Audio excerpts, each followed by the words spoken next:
Hey everybody, David also here, and again the 007 part is rather special again, and because welcome to another weekend of James Bond. Today we'll be looking at Goldeneye Rogue Agent. Yeah, some of you, for those of you who don't know, you'll say that's a completely different game. No. It's part of the franchise. It has the classic Bond villains in it. And I think James Bond makes a cameo. Anyhow, this was one of... Sorry if you hear that outside. Not much here to say now.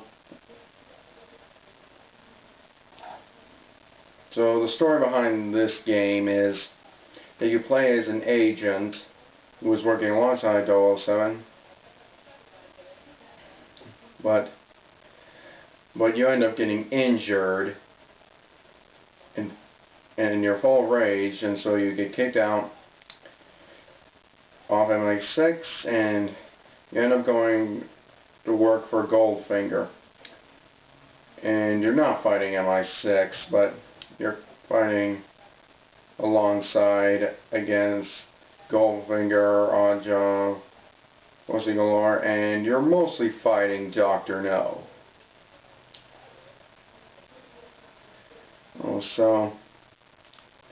Anyway, so how did this game turn out?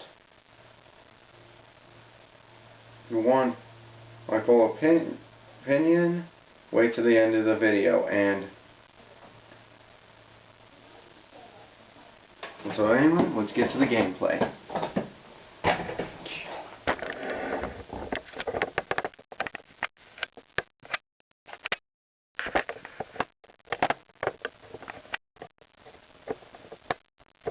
I'm actually using the camera I use for my Let's Plays. Though this is going to take longer to get up, but yeah.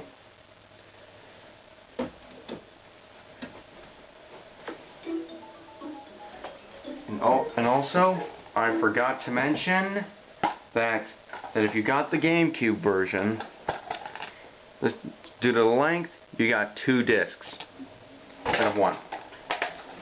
The music.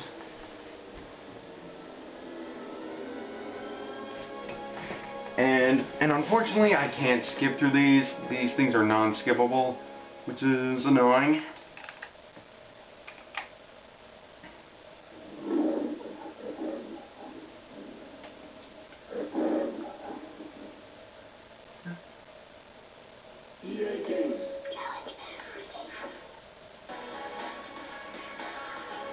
Now the first thing I want to point out is that the soundtrack, I think, is pretty good.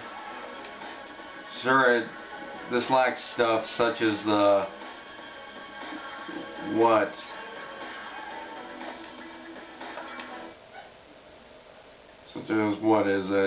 the James Bond theme. Well, but this is a spin-off, so it makes sense. Alright, so the injury you have is of your... I can't remember if it was your left or right eye. But then you get this like robotic golden eye of some sort, and you get 4 upgrades on it. One of them is an MRI thing, which you can see where enemies are hiding, and if you use a certain blaster, you can get through the cover and get them. The second one is a hack and something you can do to mess with machines and also make an enemy's weapon malfunction.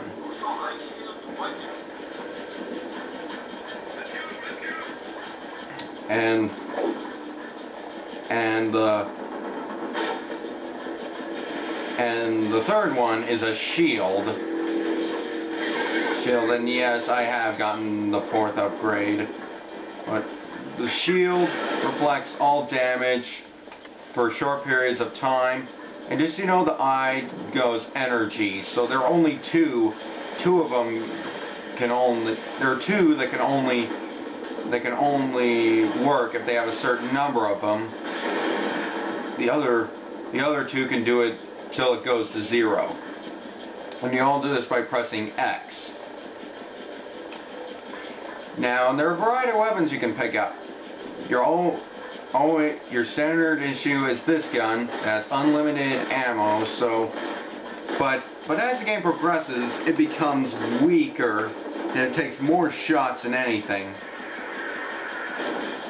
to kill something.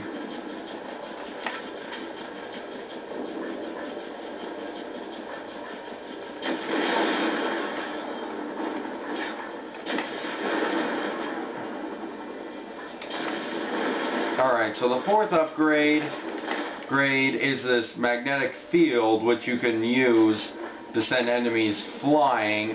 Unfortunately, you can only use that twice before it needs, not twice, but once before it needs to be recharged. That one takes up the most energy.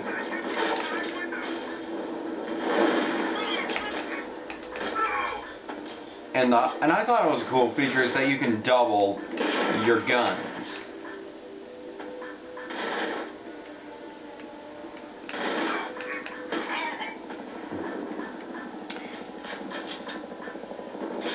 And also and the voice acting is pretty good.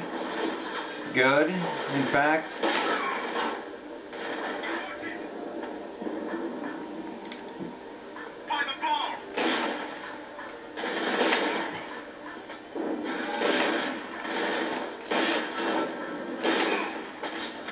Now the AI is fair for the most part. There are times when it's a little bit dumb, but nothing too much to complain about.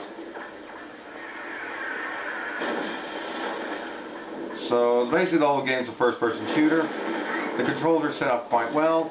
You can even press the Z button on the controller or to do melee attack and hit.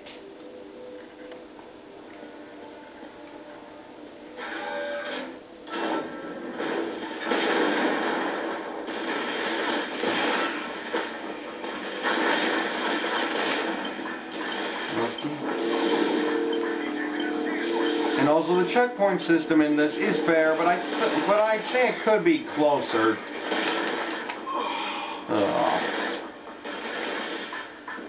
Graphically it looks okay. It's not the best looking game on the GameCube, but it's a pretty solid looking game.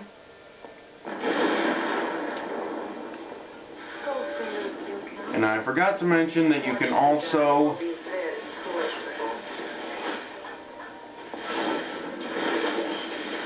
mention that if you don't have a weapon in your other hand, you have a limited number of grenades, it looks like. And speaking of the whole thing of this, the whole thing revolving around this weapons and a lot of scenery is very high tech. So, and some of the weapons actually look rather awesome. So there's not a huge number of them. That look unrealistic, but there are some.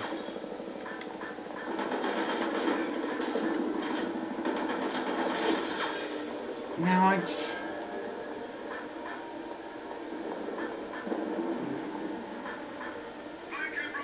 alright, so overall, how is the game itself? Oh, well, it has very good graphics, really good controls.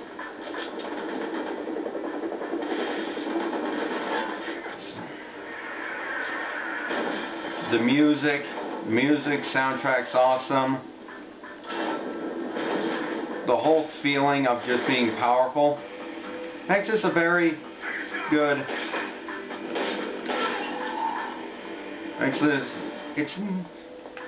If you're a Bond fan like I am, then this is an easy pickup. but I'd say for other players it's worth trying, as we all have our different opinions.